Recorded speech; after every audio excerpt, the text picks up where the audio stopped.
में पढ़ेंगे वंशागति तथा विविधता के सिद्धांत, heredity and variation, principles of heredity and variation. इसके पहले के चैप्टर 2, 3, 4 और इसके पहले 5 चैप्टर के कंप्लीट नोट्स और यूट्यूब लेक्चर हम यूट्यूब में लोड कर चुके हैं। आइए इसको समझ लेते हैं। इसके पहले हम लोग इसका लास्ट टॉपिक लगभग आ गया। इसमें है मनुष्य में लिंग निर्धारण और क्रोमोसोम विकास। तो पहले मनुष्य में लिंग निर्धारण समझ लेते हैं। इसको समझने के लिए आपको ये सबको ज्ञात है कि हमारे में कितने गुणसूत्र पाए जाते हैं। मानव में 46 क्रोमोसोम्स पाए जाते हैं। 46 क्रोमोसोम कैसे रहते हैं? 44 प्लस XX और XY, यानी अगर मेल है तो उसमें कितने गुणसूत्र होंगे? 46XY। और यही अगर ये फीमेल है तो उसमें कितने होंगे? 44XX, यानी कुल कितने हुए? 46 हुए।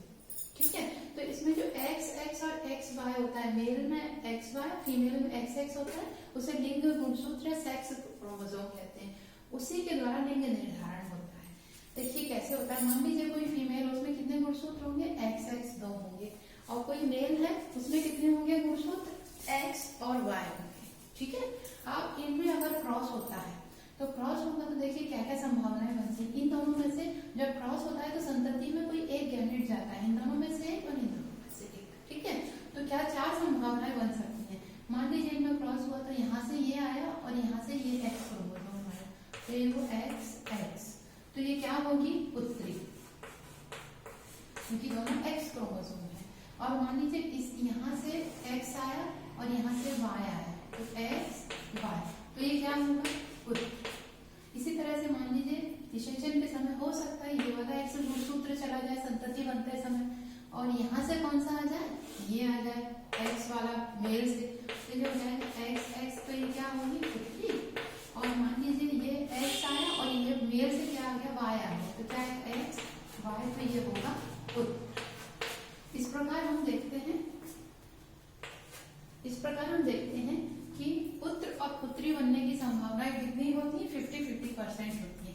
देखिए पुत्री कितनी बन सकती है? 2 हो सकती है, और पुत्र कितने हो सकते हैं? तो दोनों की संभावनाएं कितनी होती है? 50-50%। इस प्रकार से इसका लिंग निर्धारण होता है।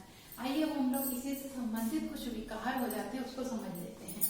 क्रोमोसोम विकार, जब क्रोमोसोम की संख्या में कुछ परिवर्तन हो जाता है या उसमें कुछ कमी आ जाती है तो उसे बोलते हैं क्रोमोसोम विकार।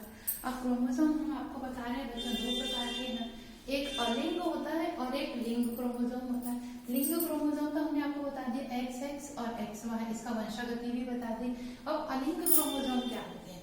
जो 23 जोड़े गुणसूत्र होते हैं उसमें से 22 जोड़े जो होते हैं उसको अलिंग गुणसूत्र बोलते हैं, और जो 23वां जोड़ा होता है उसे लिंग गुणसूत्र होते हैं। उसी के द्वारा लड़का या लड़की का निर्धारण होता है। तो देखिए मैंने समझाने के लिए आपको बनाया, ये ज्यादा क्लियर हो जाएगा। पुस्तक में ऐसा नहीं समझाया जाता, आपको ज्यादा समझ में आ जाएगा इससे। हमारे शरीर में कितने गुणसूत्र होते हैं? 23 जोड़े होते हैं। देखिए 1 2 3 4 5 6 7 8 9 10, ऐसे गिनते हुए हम कहाँ तक जाएंगे? 11 से 20 और फिर 21 22 और ये 23 जोड़े गुणसूत्र हैं। इसमें से यहाँ से लेके यहाँ तक, फिर यहाँ तक और ये यहाँ तक, ये अलिंग गुणसूत्र है। केवल ये 23वां जोड़ा है ना, ये है लिंग गुणसूत्र। तो जब कभी इन 22 जोड़ों में कोई कमी आ जाती तो बोलते हैं अलिंग गुणसूत्र विकार, और जब कभी 23वें जोड़े में कुछ कमी ज्यादा हो जाती है तो उसे बोलते हैं लिंग गुणसूत्र विकार। तो पहले हम पढ़ लेते हैं अलिंग गुणसूत्र द्वारा क्या क्या होता है।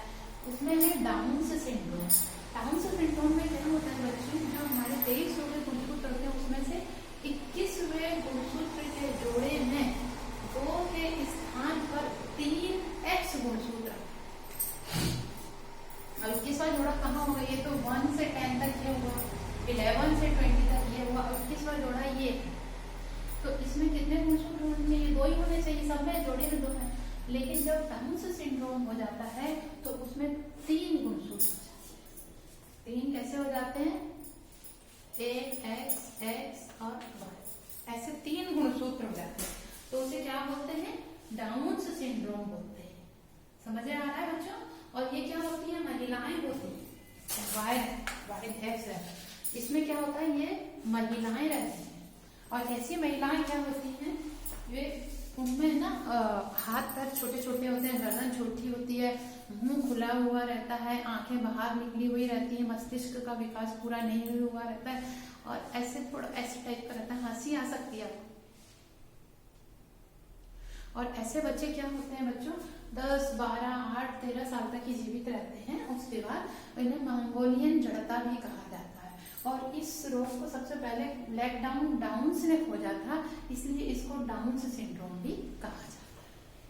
ठीक है, मतलब यहाँ पे ऐसी महिलाएं होंगी, डाउन्स सिंड्रोम वाली क्या होती है, महिलाएं होती हैं जिनमें 2 की जगह 3 एक्स गुणसूत्र पाए जाते हैं और वो अविकसित प्रकार की होती हैं, शारीरिक रूप से भी मानसिक रूप से भी, और शरीर भी बहुत कम कद वाले होते हैं। ठीक है, इसे मंगोलियन जड़ता भी कहते हैं। दूसरा है लिंग गुणसूत्र द्वारा, जब अभी तो ये अलिंग गुणसूत्र के कारण रोग हुआ, कुछ रोग होते हैं लिंग गुणसूत्र। लिंग गुणसूत्र मतलब 23वें जोड़े में कुछ कमियां ज्यादा है। इसमें पहला रोग है क्लाइनफेल्टर सिंड्रोम। इसमें भी क्या होता है, ये 2 गुणसूत्र की जगह 3 गुणसूत्र होता है। तो कैसे हो जाते हैं, 2x और 1y। इधर नहीं समझ में नहीं आता, ये यहाँ लिख देते हैं, इसको बोलते हैं 2x और 1y। यहाँ लिखा होगा मैंने कहीं ना कहीं। हाँ देखिए, हमारे पास होना कितना चाहिए, 44 धन XX होना चाहिए या फिर 44 धन XY। नर है तो क्या होना है, 44 धन XY। लेकिन जब क्लाइनफेल्टर सिंड्रोम होता है तो देखिए क्या हो रहा है, 44 धन 2x और 1y यानी कुल 47 गुणसूत्र हो जाते हैं। तो ऐसे में क्या है, पुरुष जो होते हैं ना, उनमें कुछ महिलाओं के लक्षण भी विकसित हो जाते हैं। ब्रेस्ट विकसित हो जाता है थोड़ा बहुत, और उनमें ना महिलाओं के हार्मोन्स भी आ जाते हैं, जिसके कारण उनमें क्या होता है, होते नारी ही है तो उनका हाइट कम हो जाती है, मस्तिष्क कमजोर रहता है, विकसित नहीं रहता। ठीक है, अगला हम लोग पढ़ लेते हैं टर्नर सिंड्रोम। ये भी इसी टाइप का, जैसे इसमें 47 गुणसूत्र हो गए थे, टर्नर सिंड्रोम में क्या होते हैं, 45 गुणसूत्र हो जाते हैं। होने चाहिए 46, 47 हो गए तो क्लाइनफेल्टर और 45 हो गए तो टर्नर सिंड्रोम। ये किसमें होता है, लिंग गुणसूत्र हमारे कितने होने चाहिए, बार बार बता रहे हैं बच्चे आपको, 44 धन XX और XY। तो जब टर्नर सिंड्रोम हो जाता है तो उनमें क्या होता है, केवल 1 एक्स गुणसूत्र रहता है। देखिए कहीं ना कहीं, हाँ 44 धन x बराबर कितने गुणसूत्र हुए, कुल 45 हुए। और ये फीमेल्स होती हैं जो अविकसित होती हैं, इनमें फीमेल फेमिनाइन कैरेक्टर पूरी तरह से विकसित नहीं होते, मस्तिष्क का विकास नहीं होता और ये कुछ समय तक तो नॉर्मल रहती है, 7-8 महीने तक। उसके बाद इनमें विकृति दिखाई देने लगती है।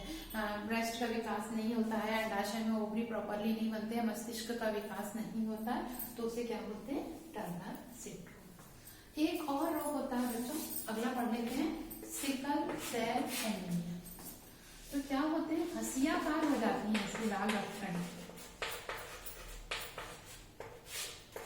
आरबीसी क्या होती है, हंसियाकार हो जाती है और उसके कारण आपस में उलझ जाए। अब हंसी का आकार कैसा होता है, देखिए इस टाइप का होता है। तो ये हंसियाकार हो जाती है तो आपस में एक दूसरे से उलझ जाती है, उलझने के कारण ब्लड सप्लाई को रोक देती है, जिसके कारण व्यक्ति को किसकी कमी, एनीमिक हो जाता है। एनीमिक मतलब खून की कमी हो जाती है, तो उसे सिकल सेल एनीमिया कहते हैं। ठीक है, एक और रोग पाया जाता है, हाँ अगर ये होमोजाइगस होता है, मतलब दोनों गुणसूत्र में अगर इस रोग के लक्षण पाए जाते हैं तो व्यक्ति कुछ वर्षों में ही मर जाता है, वो जिंदा नहीं रह पाता है। लेकिन हेट्रोजाइगस स्थिति में अगर सिकल सेल एनीमिया होता है तो व्यक्ति एनीमिक रहता है, मतलब उसे खून की कमी रहती है, लेकिन वो सर्वाइव कर सकता है, लाइफ लॉन्ग सर्वाइव कर सकता है। एक और रोग आपके बारे में आपके पुस्तक में थोड़ा सा दिया हुआ है, थैलेसीमिया। थैलेसीमिया को भी आप खून की कमी बोल सकते हैं। इसमें भी क्या हो जाती है, खून की कमी हो जाती है, हीमोग्लोबिन कम हो जाता है। और एक और रोग है फिनाइल कीटोयूरिया। इसमें क्या होता है, हमारे शरीर में पाया जाता है फिनाइल एलेनिन किडनी में बनता है,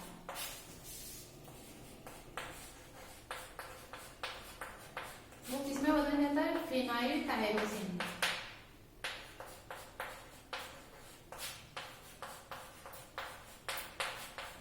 जिसके कारण क्या हो जाता है, पायरुविक अम्ल बहुत ज्यादा बन जाता है, बहुत सारी इसके कारण